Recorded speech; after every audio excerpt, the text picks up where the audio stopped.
Ada 3 cara beriklan di YouTube gue. Bagi teman-teman yang ingin mempromosikan bisnis atau usahanya, silahkan hubungi kontak gue yang ada di kolom deskripsi. Terima kasih. Cassano pernah bermain untuk Roma, Inter, dan Madrid. Di Madrid, yang fans ingat tentang Cassano hanyalah jaket yang dia gunakan. Di Roma, dia memenangkan Supercoppa tanpa pernah bermain. Dan di Inter, bahkan dia tidak bisa menang Coppa Lombardia, sebuah turnamen pramusim. Bangke banget emang. Savage banget kalau Mourinho ngatain. Jerewetan ceking kita, nyerewetin apa aja.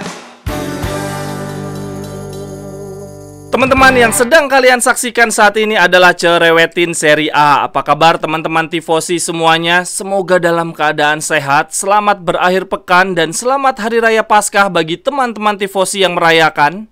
Giornata 29 selesai sudah dan kembali terjadi perubahan arah angin di 4 besar teman-teman.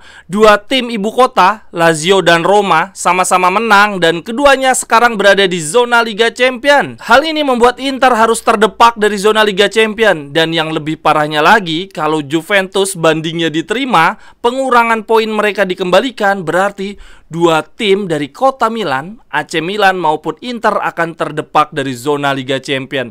Wah, ini aneh banget, gak terbayangkan oleh gua, karena AC Milan dan Inter saat ini sama-sama sedang berlaga di perempat final Liga Champion. Dan kedua tim berpeluang untuk mengulang sejarah, yaitu derby di semifinal Liga Champion. Tapi di satu sisi, baik AC Milan maupun Inter, masa depannya belum terjamin untuk main di Liga Champion. Kedua tim berpeluang finish di luar 4 besar musim depan main di Europa League. Yang hebat dari Giornata 29 ini adalah 2 tim ibu kota, keduanya mengalahkan tim dari kota Turin. Lazio mengandaskan Juventus, sedangkan Roma menaklukkan Torino. Memasuki fase akhir musim ini, Sarri Ball benar-benar menggila. Keputusan Sarri untuk melepas Conference League sepertinya tepat ya. Sekarang Lazio ada di peringkat 2 dan berjarak 7 poin dari Inter yang ada di peringkat 5. Wah, ini relatif nyaman mereka ada di zona Liga Champion. Sedangkan Roma dengan pelatih yang luar biasa berpengalaman di kompetisi Eropa, mereka tanpa perlu melepas Europa League tetap bisa merangsek naik perlahan tapi pasti masuk ke 4 besar Serie A. Oh ya teman-teman, gue ada beberapa kabar menarik dari Serie A selama 1 pekan ini. Berita yang pertama, klub-klub dari Arab Saudi, lebih tepatnya Al Nassr dan Al Ahly,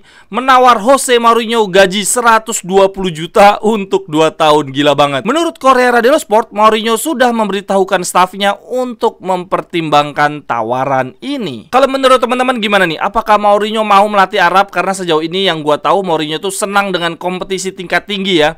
Dan di musim depan ada beberapa klub besar yang sedang mencari pelatih seperti Madrid, Paris Saint-Germain, begitu juga dengan Chelsea. Lalu berita yang kedua, menurut La Gazzetta dello Sport, Juve akan mencari dan menghukum penonton yang melakukan aksi rasisme ke Lukaku.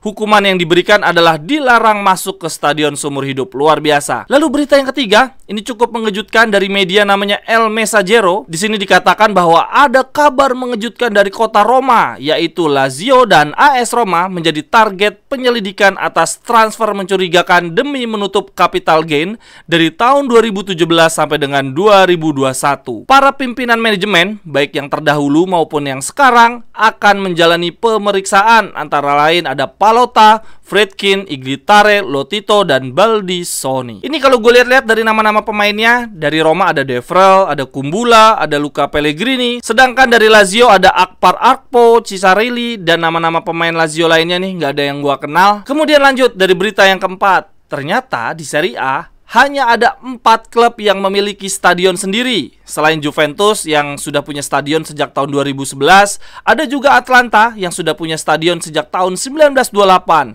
Sassuolo sudah punya stadion sejak tahun 95 dan Udinese sejak tahun 1971. Gue baru tahu loh, gue pikir selama ini Juventus doang yang punya stadion. Dan ini kalau dibandingkan dengan liga-liga lainnya sangat amat rendah, karena di Liga Jerman maupun Liga Inggris 80% peserta liga memiliki stadion sendiri. Parah banget di Italia ya. Lalu berita kelima datang dari Napoli. Di sini dikatakan bahwa Presiden De Laurentiis akan menghilangkan hak-hak istimewa privilege untuk Ultras. Mereka akan diperlakukan sama dengan penonton lainnya. Artinya, Ultras Napoli tidak akan lagi bisa datang ke sesi latihan, tidak ada kontak langsung dengan pemain-pemain, dan tidak akan lagi mendapatkan harga tiket khusus dan eksklusif. Dan bahkan para Ultras tidak akan bisa berpesta bareng pemain di perayaan Scudetto nanti. Wah, ini keputusan yang sangat berani ya. Ketika Napoli menjelang mendapatkan Scudetto yang sangat didamba-dambakan, De Laurentiis malah memutus hubungan baik dengan para Ultras. Kemudian berita dari Napoli ini yang paling luar biasa, teman-teman. Presiden Napoli De Laurentiis menolak tawaran 2,5 triliun dari pengusaha Arab. Begini statementnya De Laurentiis, dia bilang bahwa saya bahkan tidak tahu berapa harga yang layak untuk Napoli. Napoli ini seperti hiburan bagi keluarga kami dan saya tidak berminat untuk menjual. Kalaupun saya mendapatkan uang sebanyak itu, saya tidak tahu akan saya gunakan untuk apa. Apakah untuk membeli klub dari Liga Inggris? Saya pun tidak meminatinya. Saya adalah Napolitano, orang asli Napoli, dan saya merasa baik-baik saja dengan tim Napoli. Sehingga tawaran ini sama sekali tidak mengganggu saya. Ada pengusaha Arab yang ingin membeli Napoli 2,5 triliun, tapi saya menolak. Gile, 2,5 triliun ditolak, sedangkan Inter dijual 1,2 triliun, gak ada yang mau beli. Kok bisa gitu ya? Kemudian berita berikutnya dari Juventus. Berita ke-6 dari media El Congreso mengatakan bahwa Juve, Madrid, dan Barca ada potensi dicoret dari Liga Champions musim depan bila mereka tidak juga menyatakan diri keluar dari Super League. Tapi kalau gue setuju ada Super League sih. Katanya uangnya lebih banyak dibandingkan Liga Champions ya, biar Inter cepat kaya deh. Lalu berita yang ketujuh dari Antonio Cassano. Seperti biasa di Bobo TV dia suka menyampaikan statement-statement kontroversial ya. Kali ini dia bilang begini. Sarri sangat mencintai sepak bola, yang mana pelatih lainnya tidak peduli dengan sepak bola. Sarri memainkan sepak bola yang fantastis, sedangkan sepak bolanya Mourinho adalah nothing, tidak jelas. Kalau kamu lihat rekor Mourinho, itu hal yang berbeda. Tapi kita tidak boleh tertipu dengan torehan gelar. Saya tidak mengerti sepak bola macam apa yang dimainkan oleh Mourinho. Saya tidak paham bagaimana Roma bisa mendapatkan kemenangan. Mourinho harusnya bisa memainkan sepak bola yang berbeda. Tetapi seperti yang kita lihat, Mourinho melatih Madrid atau melatih San Martinez, permainannya akan sama saja. Tapi bukan Mourinho namanya kalau tidak bisa bermain kata-kata. Dia membalas dan lebih kejam lagi. Mourinho bilang begini. Semua orang bebas berbicara dan bebas memberi kritik. Tetapi ketika kritik itu datang dari orang seperti Cassano, harusnya kita bisa melihat hal yang berbeda. Cassano selalu bermain-main, sedangkan pesepak bola yang lain serius dalam berlatih. Cassano pernah bermain untuk Roma, Inter, dan Madrid. Di Madrid, yang fans ingat tentang Cassano hanyalah jaket yang dia gunakan. Di Roma, dia memenangkan Supercoppa tanpa pernah bermain. Dan di Inter, bahkan dia tidak bisa menang Coppa Lombardia, sebuah turnamen pramusim. Bangke banget emang. Savage banget kalau Mourinho ngatain. Lalu berita yang ke-8, teman-teman. Sampai dengan Giornata 29, inilah daftar Coppa Cocconieri. Gol terbanyak Serie A. Yang pertama ada Osimhen dengan 21 gol. Saat ini usia dia masih 24 tahun. Lalu di peringkat 2 ada Lautaro Martinez yang lagi dicaci maki oleh fans Inter. Dia mencetak 14 gol, cuma beda 7 gol dari Osimhen.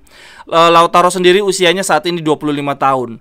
Lalu di bawahnya Lautaro ada Lukman, ada Enzola, dan Kovarat. Jadi semua pencetak gol terbanyak Serie A usianya di bawah 27 tahun. Yang gue heran teman-teman, fans Inter saat ini tuh kayak sebel banget sama Lautaro Martinez, termasuk gua. Tapi ini kalau kita mau objektif, kita bandingin golnya Lautaro Martinez dengan Vlahovic. Buset deh, Vlahovic ternyata sampai dengan Giornata 29 cuma cetak 8 gol, teman-teman.